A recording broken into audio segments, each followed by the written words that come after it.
My roommate was drunk and heartbroken, so I was giving her a ride home on my scooter when a Mercedes behind us gently tapped our back tire. My roommate glanced at the license plate and asked me quietly, "You need money lately?" I answered honestly, "I always need money." She nodded, then just flopped right off the back of the scooter. As she went down, she managed to say, "I'm about to make you rich." Just then, the Mercedes door opened, and a handsome guy in a perfectly tailored suit stepped out. We just stared at each other. With graduation just around the corner, my roommate and her boyfriend quietly broke up. My beautiful, heartbroken roommate got completely wasted and called me, begging for a ride home.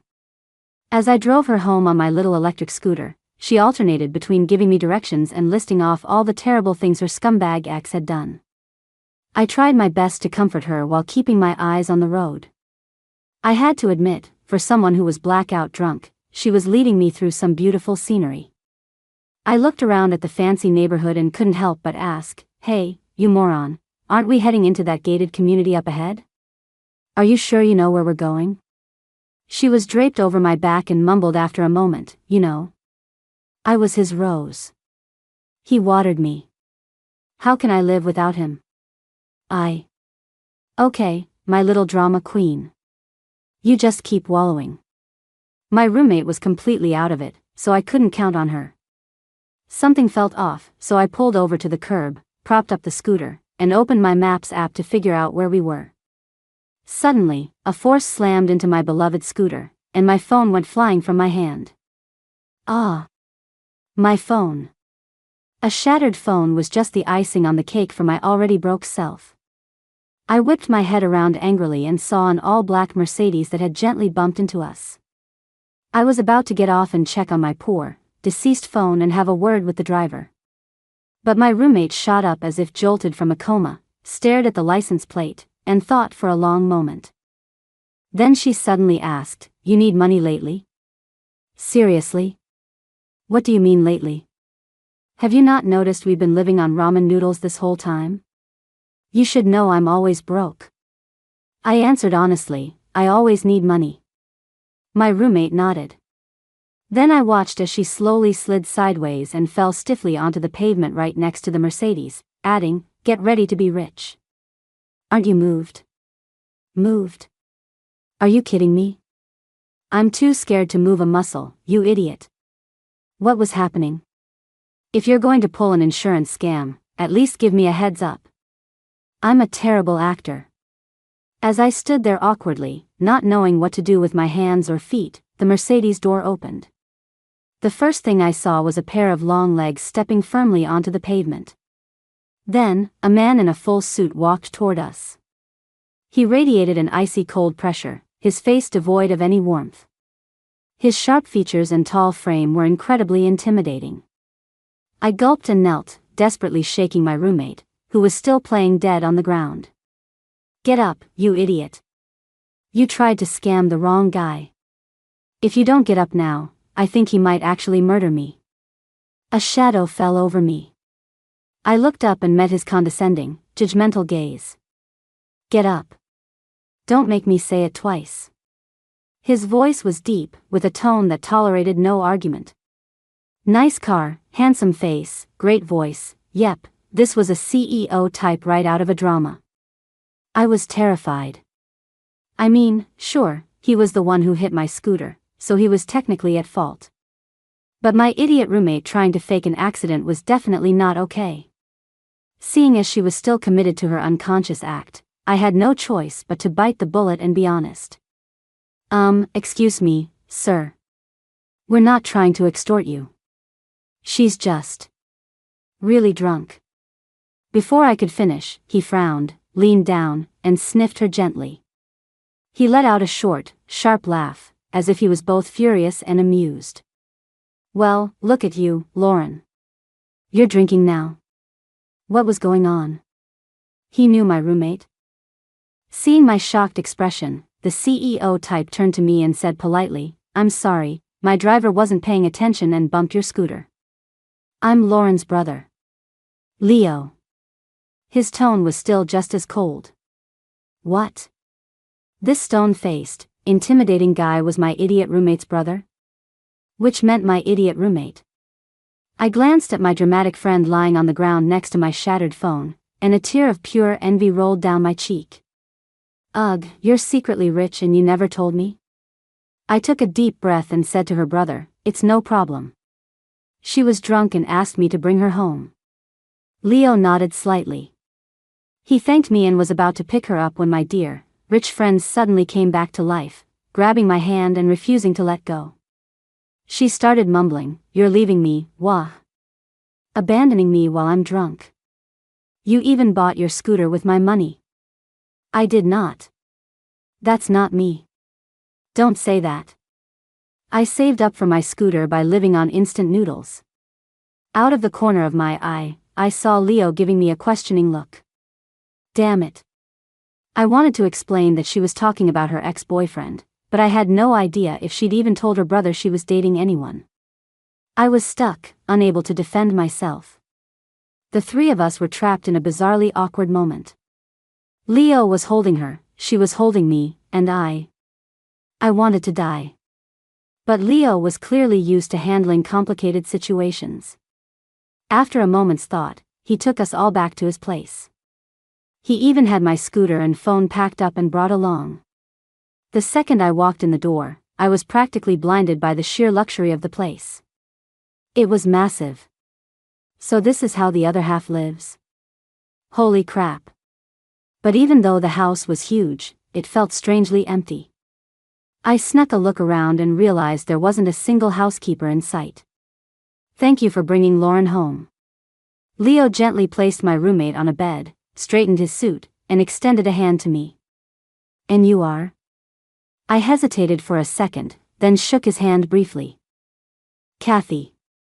I'm her roommate. Leo nodded. He was so tall, and I was standing so close, that all I could see from this angle was his sharp, chiseled jawline.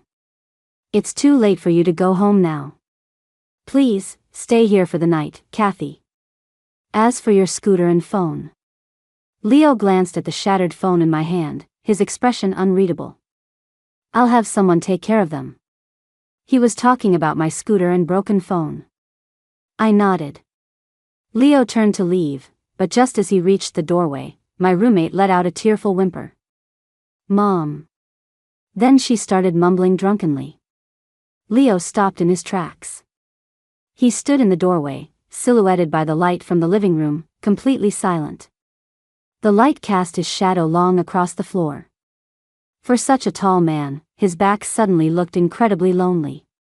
He stood there for what felt like an eternity before turning and walking away without another word, leaving me alone in the room with the passed-out Lauren.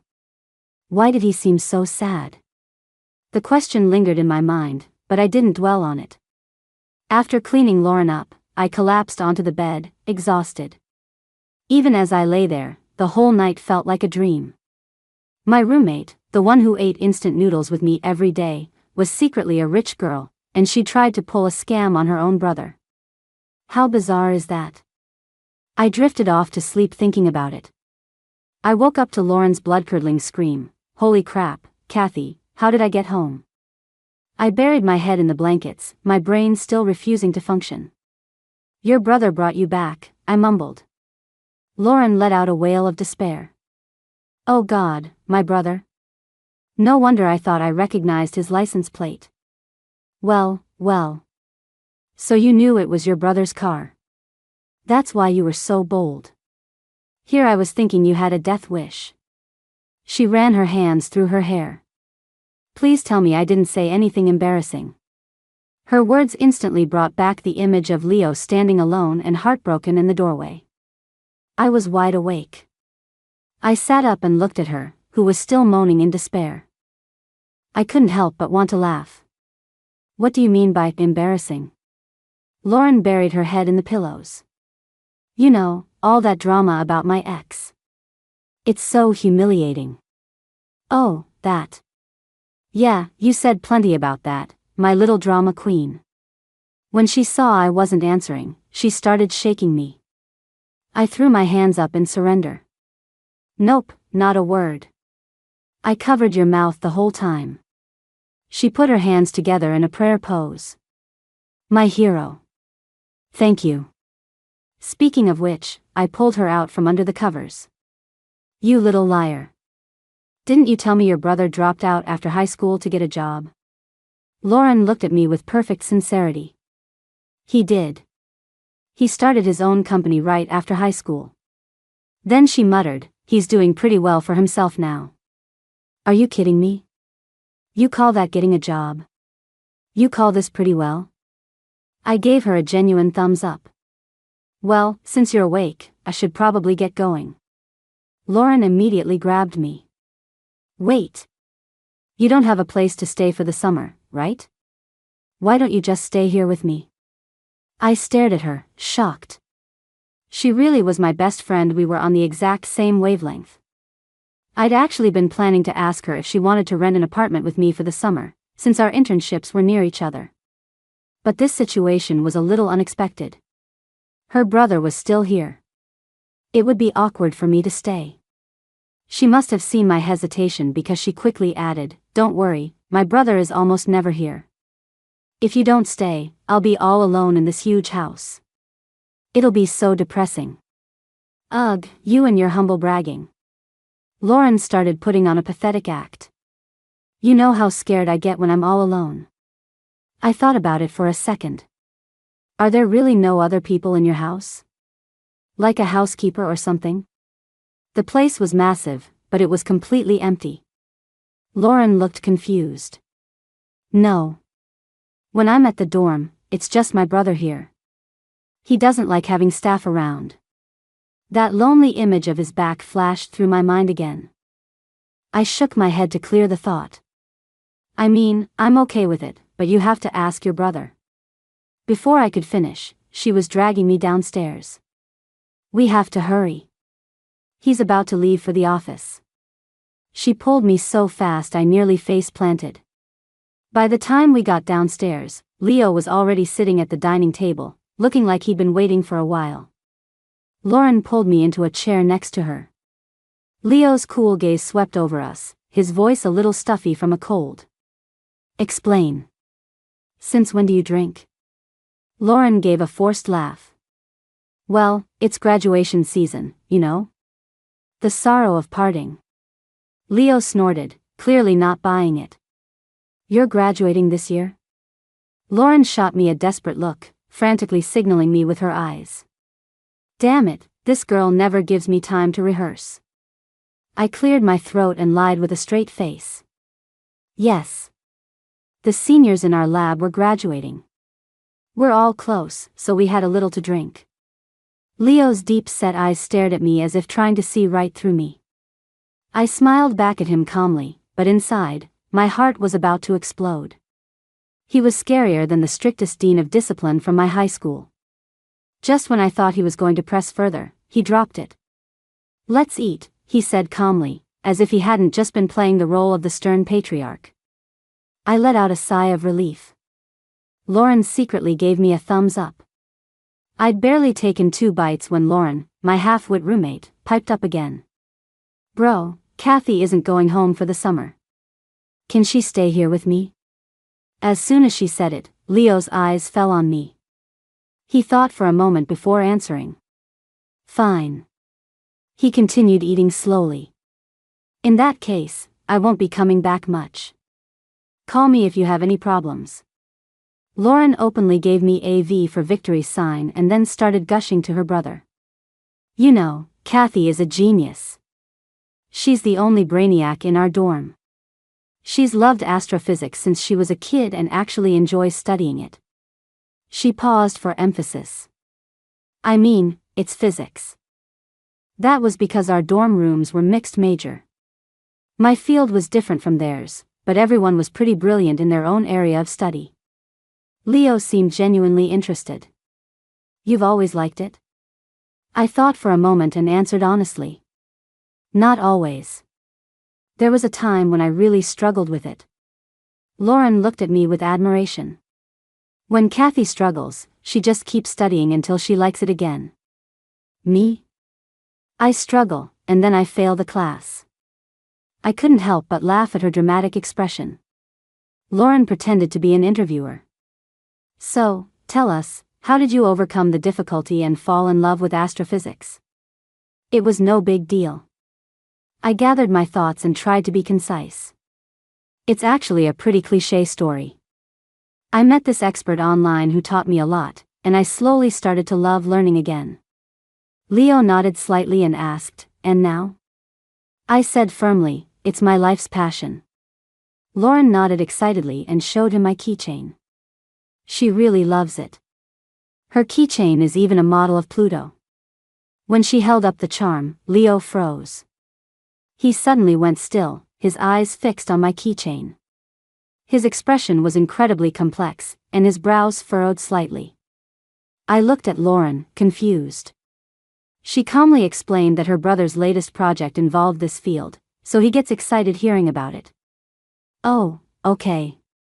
That explained why he suddenly had so much to say when he heard I studied astrophysics. That keychain.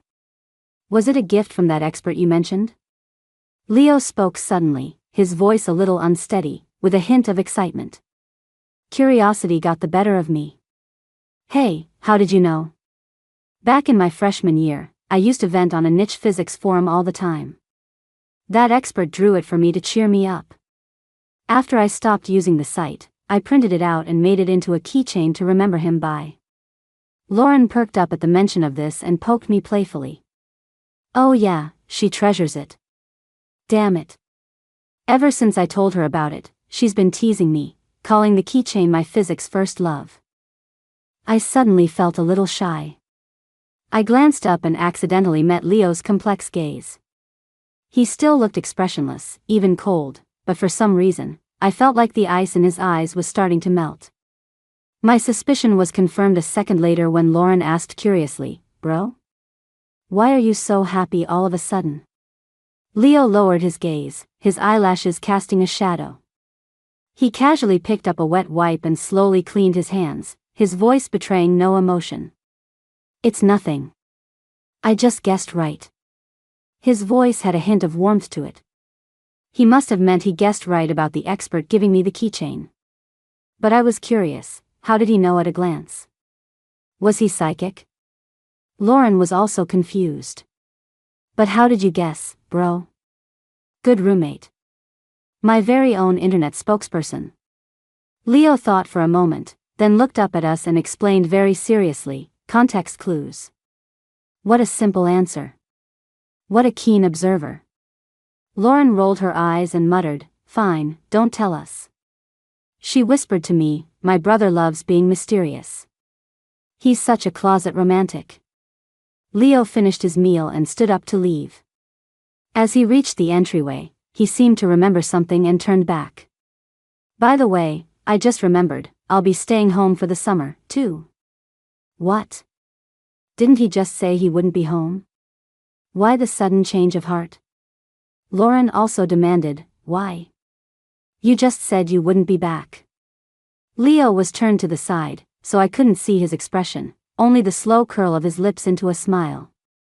After a long pause, he said, "Because something important has come up."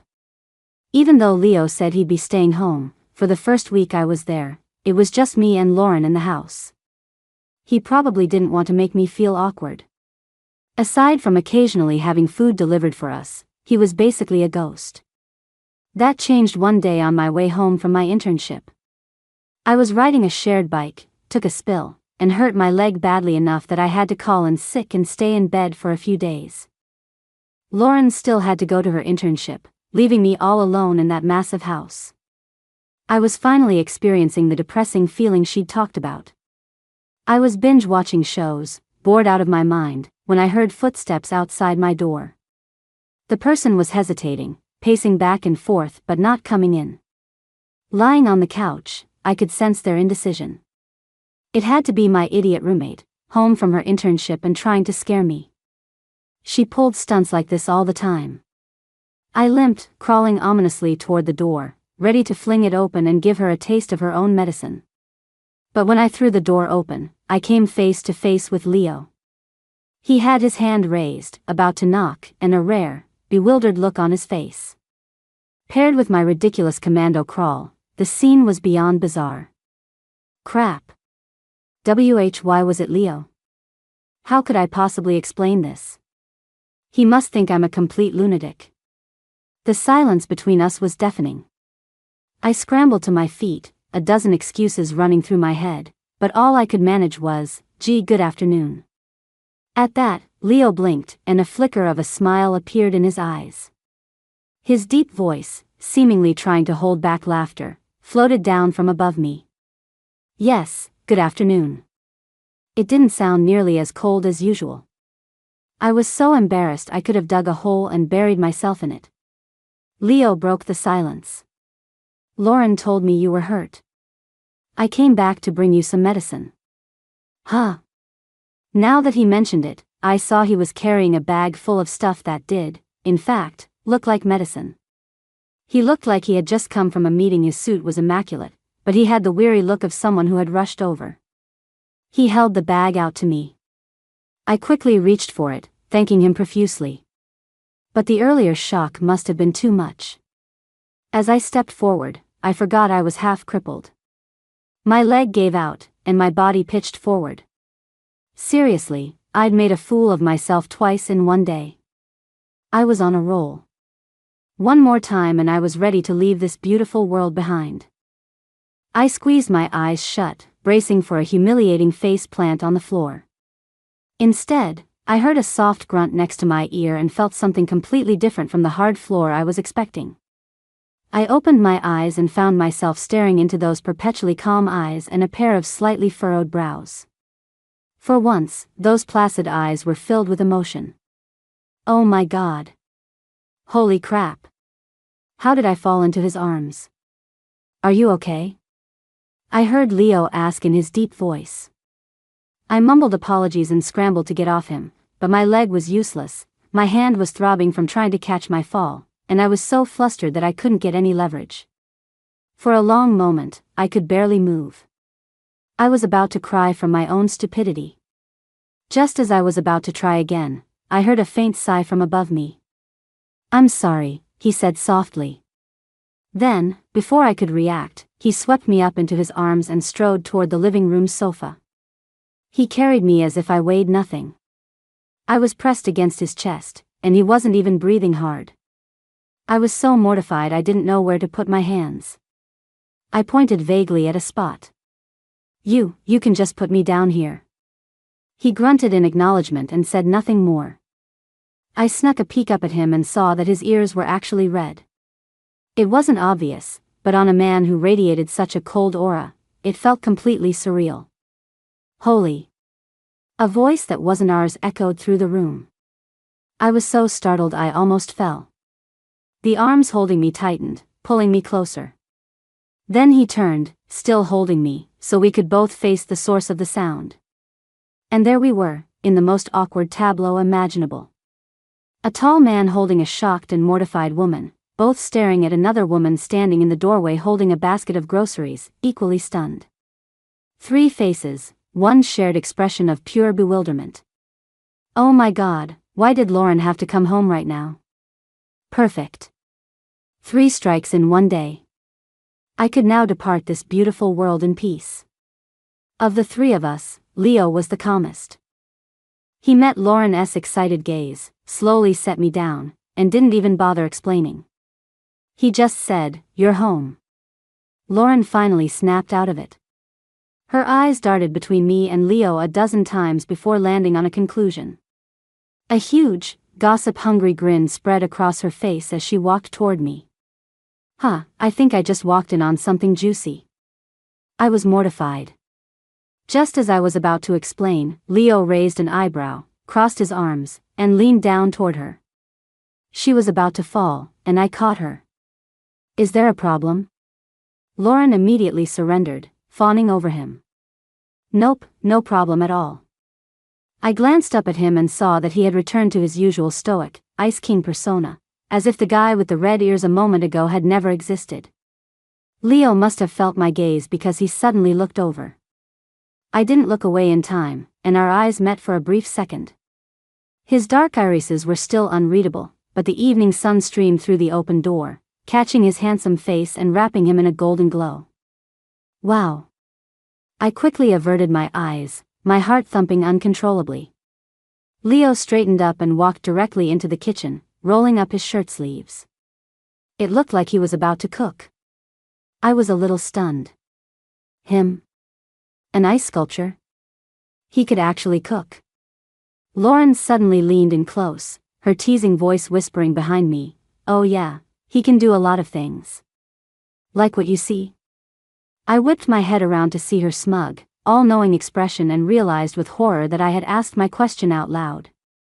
I slapped a hand over my mouth and shot her a look, begging her to drop it. Lauren's grin only widened. She gave me a look. "Hey, my brother seems different around you." God, she was like a starved animal in a field of gossip, desperately sniffing out a story. I buried my face in my hands.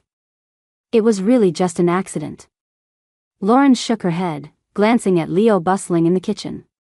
No. My brother's a bit clueless. He rarely explains himself unless you ask him directly. But just now, he was watching you. He saw you looked uncomfortable, and he actually volunteered an explanation. I wanted to argue that he was just trying to spare us the awkwardness. Lauren cut me off, her eyes sparkling with excitement. And you two were staring at each other. My brother got nervous. Damn it, she'd noticed me accidentally locking eyes with him. But how could she tell he was nervous? The guy's face was a stone mask. Lauren had a look on her face like she was watching her favorite ship set sail. She leaned in and whispered, "He fiddles with the ring on his hand when he's nervous." Ring? I hadn't even noticed he wore a ring. Seeing my confusion, Lauren quickly clarified, "Whoa, don't get the wrong idea. So many people try to set him up that he just wears a ring to fend them off." That was a pretty smart move. While I was expressing my admiration, Lauren thought for a moment and then asked, "So, what do you think of my brother?" Whoa, why was she asking me that all of a sudden? The question brought back the image of Leo bathed in golden light, and my heart started to race again. I shook my head, trying not to overthink it, and was about to come up with some kind of answer. Lauren, observing my expression, had a sudden revelation. "Oh, I get it now. Just watch me." "Wait, I haven't even said anything." "What did you get, you crazy roommate?" I got my answer at the dinner table. Leo's cooking was surprisingly delicious. I marveled to myself that talented people really are good at everything. Lauren suddenly said, "Bro, you're not too busy lately, are you?" Leo grunted in acknowledgement, looking up to signal her to continue. I suddenly had a very bad feeling. Sure enough, in the next second, Lauren pointed at me. "Kathy's on leave because of her injury, and I'm about to leave for a field project. Could you pop over and check on her sometimes?" Oh my God, this was so awkward. How could I possibly agree to that? "Okay." No, you don't have to." Leo and I spoke at the same time, with completely different answers. Leo's hand, holding his chopsticks, froze. His lips tightened as he looked at me without a word. I explained, "It's really no trouble. It's just a minor injury.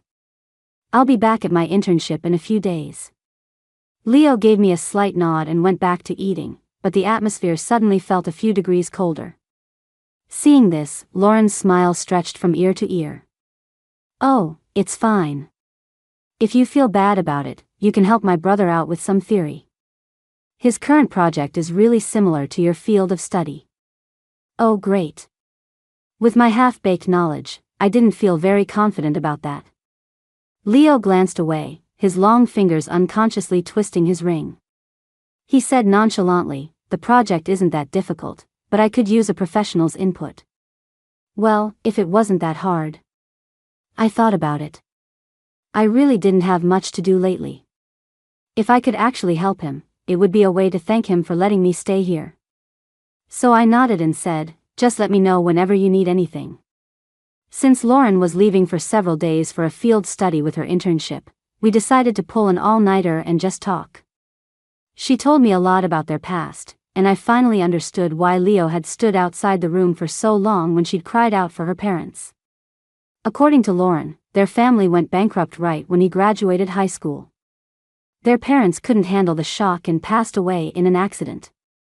Leo had no choice but to give up college and start working to pay off the debts. They were only 2 years apart, but Leo insisted on working himself to the bone so his little sister could go to college. The image of Leo in my mind started to become more three-dimensional. He was no longer just a reserved man who seemed to have no emotions. The consequence of our late-night chat was that I didn't wake up until the next afternoon. Lauren was already gone. I was completely disoriented, my head foggy from sleep. In a daze, I heard someone moving around downstairs. I opened my door to peek and saw Leo cooking. I was leaning over the staircase railing, about to say hello, when I saw him, sleeves rolled up, methodically chopping something. The afternoon sun streamed in, bathing him in a warm glow that made him seem so much more real, so full of life. For some reason, I couldn't bring myself to break the peaceful scene. But Leo must have felt a little warm, because he unbuttoned his shirt with one hand. From my angle, I had a perfect view of his broad shoulders and the slightly open collar of his shirt. Crap. I covered my eyes, telling myself it was rude to stare. But I had to admit, Leo was incredibly handsome.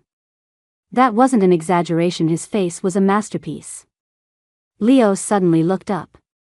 I didn't have time to look away and was caught red-handed. Because he was looking up, his usually sharp features seemed almost innocent. That stupid heart of mine started racing again. I steadied my voice, gave him a small smile, and waved. Good afternoon. Leo, however, didn't seem to react. He just kept looking at me. We were too far apart for me to read his expression. Oh no, did I scare him? I mean, it would be a little startling to look up and see someone staring at you. I cursed myself for being so shameless and staring for so long. Just as I was about to explain, Leo snapped back to reality, looked away, and glanced down at his hand with a blank expression. The next second, bright red blood bloomed across his white shirt. Oh my God. I rushed to go downstairs, but my leg was still bad, so I had to grip the railing and hobble down as fast as I could. Leo saw how anxious I was, casually grabbed a paper towel to press against the cut, and strode toward me. Where are you going? Let me help you. He reached out as if to support me.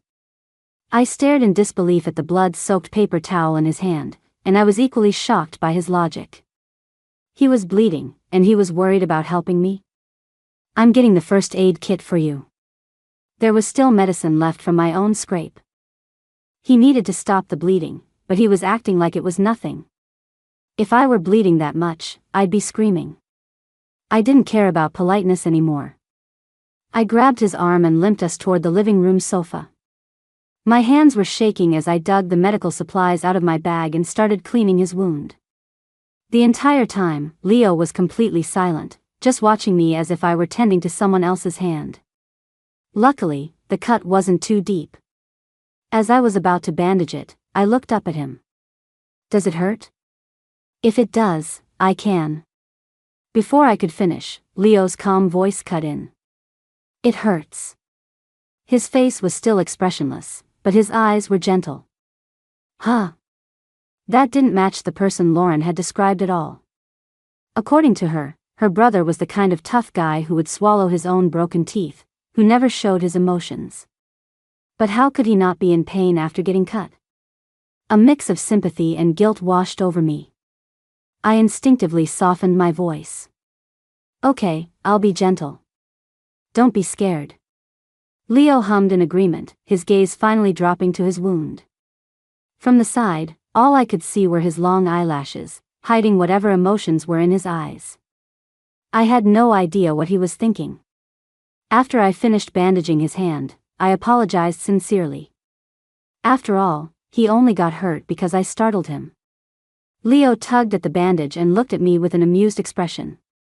You didn't startle me, he explained. But he had clearly frozen up.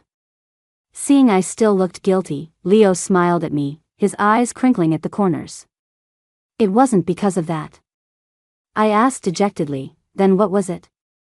My crestfallen expression and messy bedhead seemed to amuse him.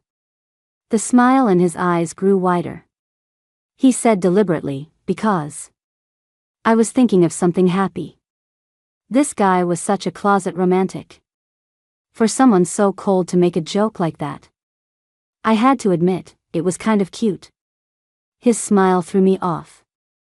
When Leo smiled, it was like watching ice melt into a cool, gentle stream.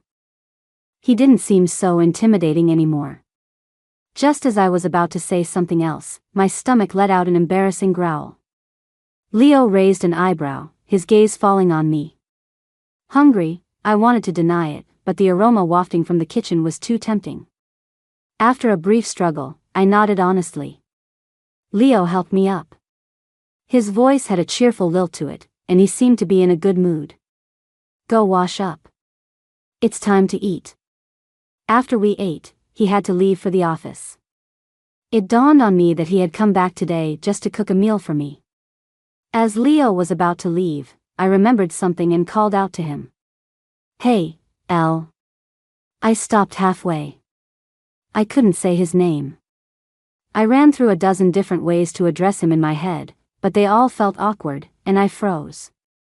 Leo heard me and turned around, looking at me quizzically, waiting for me to continue. After a moment of internal struggle, I was about to just get to the point when Leo seemed to sense my predicament. Just call me by my name. He paused, then added, Lauren calls me that at home, too. He was so considerate. Even though I'd never actually heard Lauren call him by his first name, I knew he was just saying that to make me feel less awkward. So, Kathy. Was there something you needed? I snapped back to reality, stammering a little. Your hand. Be careful not to bump it. Leo, who had been about to adjust his tie, froze. He casually put the tie aside and said, okay.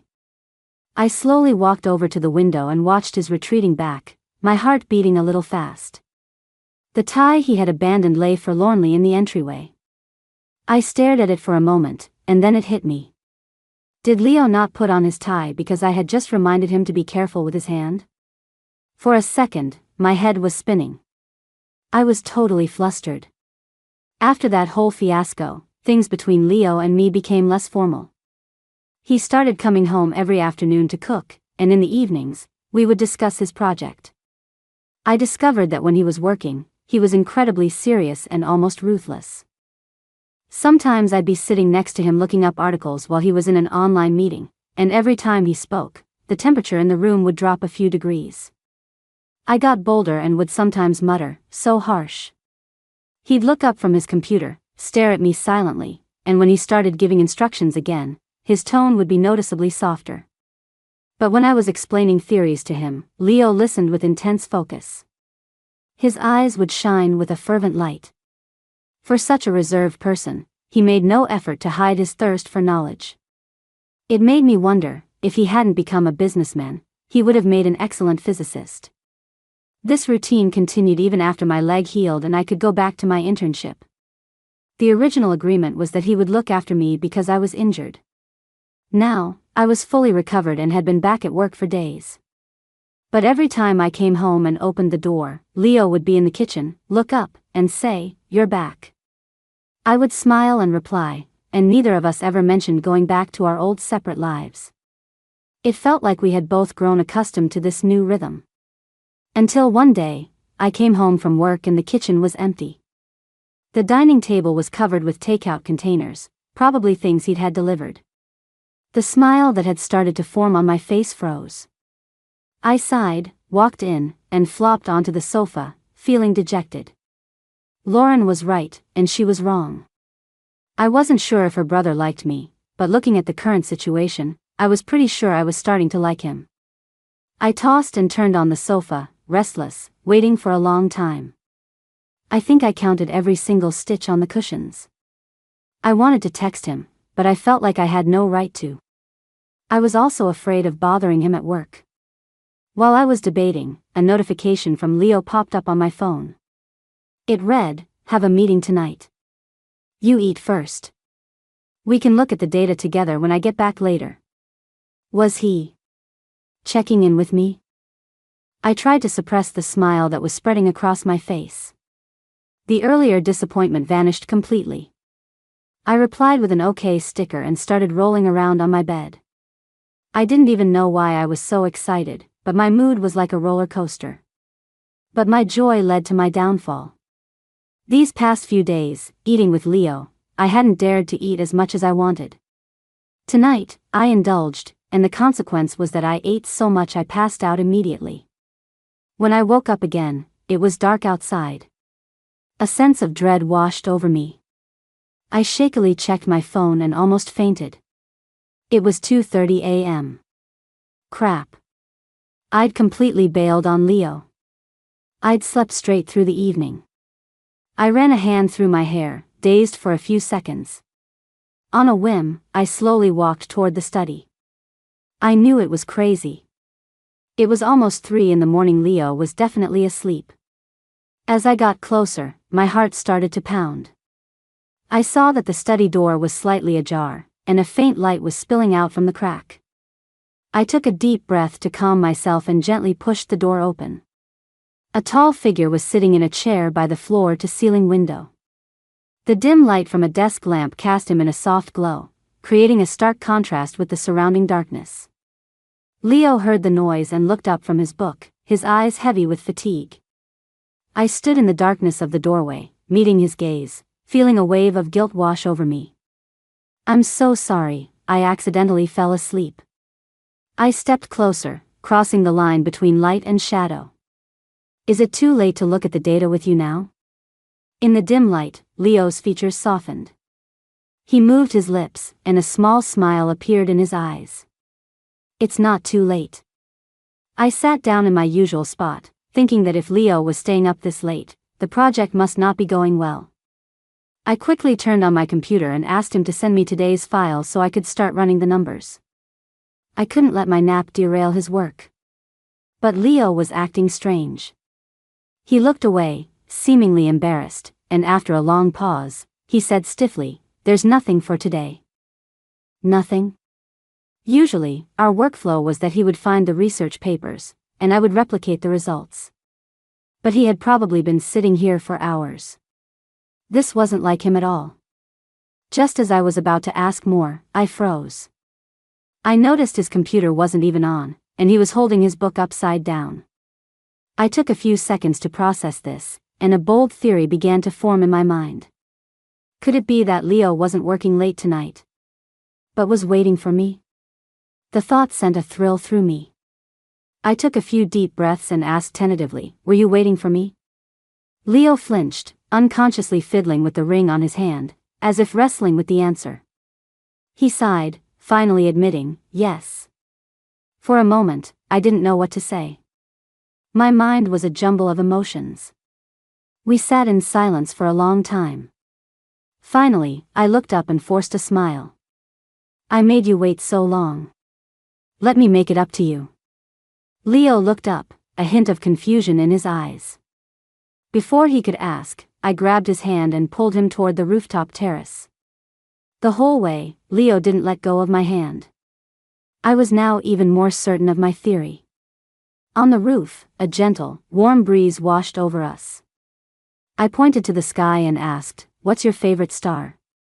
Leo looked up at the sky, closed his eyes for a moment, and said in a low voice, "Pluto. The planet of death and rebirth." It was an unexpected, yet fitting, answer. In 2006, Pluto was reclassified as a dwarf planet because it didn't meet all the criteria for being a planet. It was cast out of the planetary family, left to continue its long, lonely journey through space. And Leo. I had once seen a picture Lauren showed me of him winning a physics competition. In the photo, he was just a teenager. Though he was still reserved, with only a hint of a smile, his eyes were full of hope and excitement. If it weren't for his family's tragedy, he probably would have become a brilliant physicist, shining brightly in the field he loved. But now, I turned to look at him. Dressed in a suit, he looked nothing like the young boy in the photo. He was a successful businessman, but his eyes, when he looked at the stars, were still filled with a sense of loss and longing. I cleared my throat and said casually, in that case, I like Sharon. Leo froze, his pupils dilating. He turned his head stiffly, his throat working. I held up my fists to represent the two celestial bodies and smiled brightly. You've been waiting for a long time by yourself. How about I make it up to you with a binary system? I paused, leaned in closer, and asked with a grin, are you willing to be tidally locked with me in our solar system? Charon is Pluto's largest moon. Due to their gravitational pull, the two lonely spheres are forever locked facing each other, becoming the only truly romantic, mutually locked pair in our solar system. Leo's breathing grew heavy, his deep eyes swirling with a storm of emotions. He watched me silently for a long moment, then let out a soft laugh. He took a step forward and slowly pulled me into his arms. The wind carried his voice away, but I still heard him say, it's an astrophysical law. I have to say yes. After getting together with Leo, things were a little awkward at first, even less natural than before. Especially Leo. He would even ask, is this okay? Just to hold my hand. Could I really say no? Or, when he was dropping me off at my internship, he'd see a couple hugging nearby, fall silent for a moment, and then ask nonchalantly, do you want to be tidally locked? It was killing me. The main problem was that he always asked with a completely serious, deadpan expression. Anyone who knew us would think we were a couple. Anyone who didn't would think I was getting a lecture from my boss. Every time I complained to Lauren about it, she would just laugh hysterically and send me a bunch of shipping it reaction memes.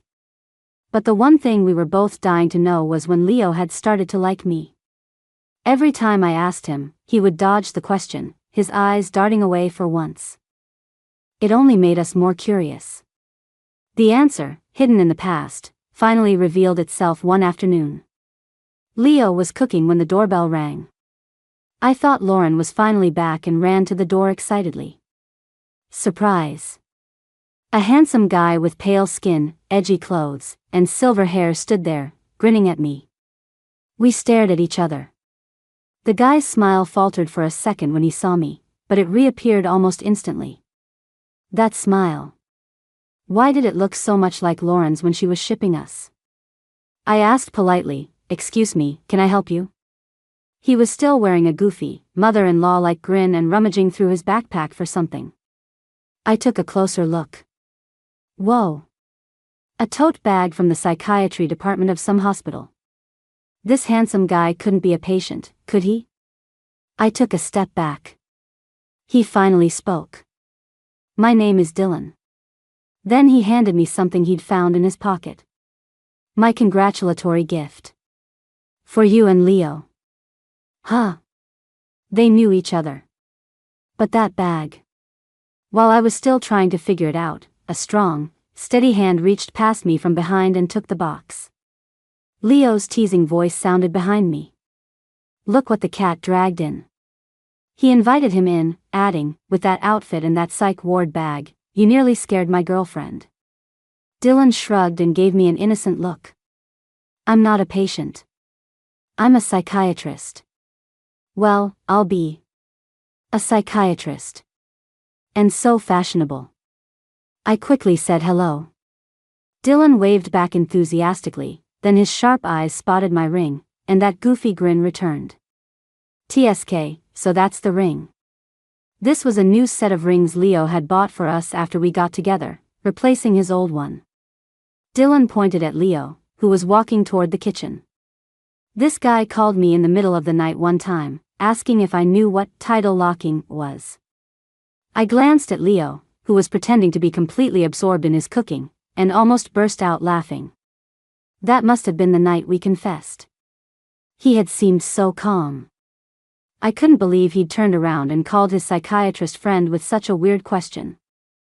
Dylan continued his accusation. I asked him if he was crazy and needed a prescription, and he just said, figured you wouldn't get it, and hung up. Hung up.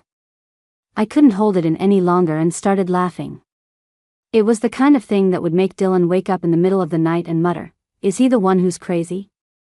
Leo heard me laughing and glanced over, still maintaining his serious composure, which only made me want to laugh more.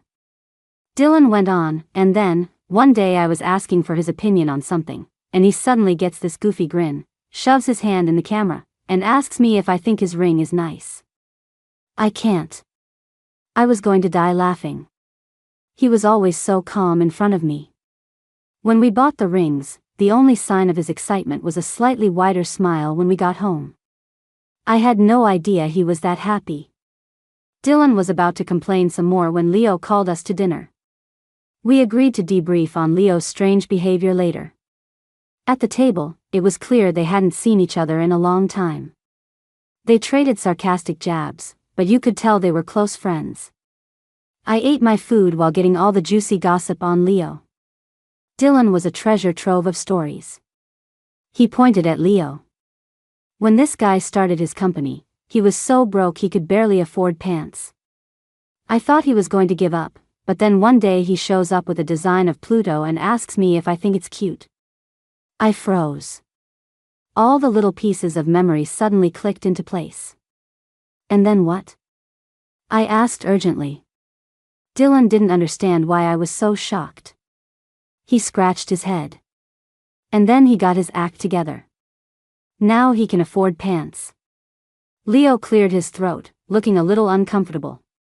Eat your food. You're too loud. Something was up. I quickly pulled my keychain out of my pocket. Before I could even ask, Dylan's eyes lit up. Yeah, that's it. It's a pretty cute design. My mouth opened, but my throat felt tight. I couldn't say a word. So that's what it was. No wonder Leo had become so talkative the first time I showed him my keychain. The person who had been there for me when I was at my lowest was Leo. I turned to look at him. He was silent, but his hand was restlessly twisting his ring. He was nervous. I composed myself and smiled at Dylan, who was happily eating away. Quick, tell me more about when he started his company. After dinner, Dylan left, claiming he had to go chase his wife. As much as I wanted to hear that story, I had more important things to deal with. Distant memories suddenly merged with the man in front of me. Leo had crossed the internet and 6 years of time to be sitting here now, smiling at me gently. I rushed over and hugged him, suddenly feeling like I might cry. You were going through so much back then, and you still had time to encourage me. Leo hugged me back gently, comforting me. It wasn't as bad as Dylan made it sound. I got through it, didn't I? I mumbled into his chest, how did you keep going? Leo's voice, full of laughter, replied, I just kept thinking that there was a girl who was eagerly waiting for me to explain physics problems to her every night. Suddenly, life felt like it had a purpose. Damn it. Suddenly, I didn't want to cry anymore. Back then, I was a dramatic teenager, always posting angsty stuff on that forum and asking the experts some pretty basic questions. To be honest, Leo was the only one who would ever respond to my dumb posts. I sniffled. I must have been so childish back then. Even though Leo was only 2 years older than me, he had seemed so mature and steady back then. I expected him to tease me, but instead, he said seriously, not at all. At a time when I thought I'd never touch physics again, you appeared. The questions you asked weren't hard, but they reminded me of myself when I was just as passionate about it. He paused, looking a little shy, but continued, to be honest, answering your questions was one of the few things I did just for myself back then. And it was also the happiest. Life is so strange. Ever since finding out how we first met, I kept thinking that if I had only known sooner and stayed on that forum, we could have kept in touch. Leo looked up from his computer and asked me a seemingly random question. Do you know about the Magellanic Clouds? Of course, I did. They're one of the few celestial objects you can see with the naked eye, but only from the southern hemisphere. I asked eagerly, why? Are you going to take me to the southern hemisphere to see the stars? Leo thought about it for a moment, seriously considering the logistics. I quickly stopped him, explaining I was just kidding. Leo turned his laptop toward me. I saw a really interesting perspective online recently. I leaned in to look. A stunning NASA image of the small Magellanic Cloud was splashed across the screen, beautiful and brilliant against the blackness of space. Leo smiled. The Magellanic Clouds are in the southern hemisphere. European sailors used them for navigation. As long as they could see them, they knew they would reach their destination safely. In other words, to them, the Magellanic Clouds were the center of their universe. I nodded. Like Polaris, the North Star, for us in the northern hemisphere. Leo looked out the window at the dark sky. But the Magellanic Clouds have no idea how important they are to humans. That was an interesting take. From the clouds' perspective, that was true. They existed simply because the universe made them that way. Whether or not humans saw them or praised them, they would still shine their brilliant light. Wait a minute. I think I was starting to understand what he was getting at. Sure enough, I looked up and saw Leo looking at me, smiling gently. You are my Magellanic Cloud. You guided me, and you didn't even know it. Just like a star doesn't know its own value to humanity. Isn't that normal? He paused, then continued, but whether I was there to admire you or not, you would have still flourished spectacularly in your own space. And in the next darkness, I would find my way back to you. I was speechless for a moment, just looking at him. Then, I held out my hand. Leo walked over from his desk. As he knelt to hug me, I grabbed his tie and pulled him in for a kiss. Leo's eyes widened, but he only hesitated for a second before his hand came up to the back of my head, deepening the sudden kiss. I leaned in close to his slightly reddened ear and whispered, "Now you know. Here's a star's seal of approval as your reward." Leo tugged at his now crooked tie, his breathing ragged, his eyes still flushed with color. His low voice brushed against my ear. "Can I have another reward?" There he went again with that habit of asking for permission before doing anything. I closed my eyes with a helpless smile and kissed the corner of his lips. "Yes, you can." Then I couldn't help but collapse onto his back, laughing. Outside, the North Star shone brightly, lighting the way for people in the Northern Hemisphere. And we, too, had escaped being pulled into a dark current, free to travel slowly through our own galaxy of dreams.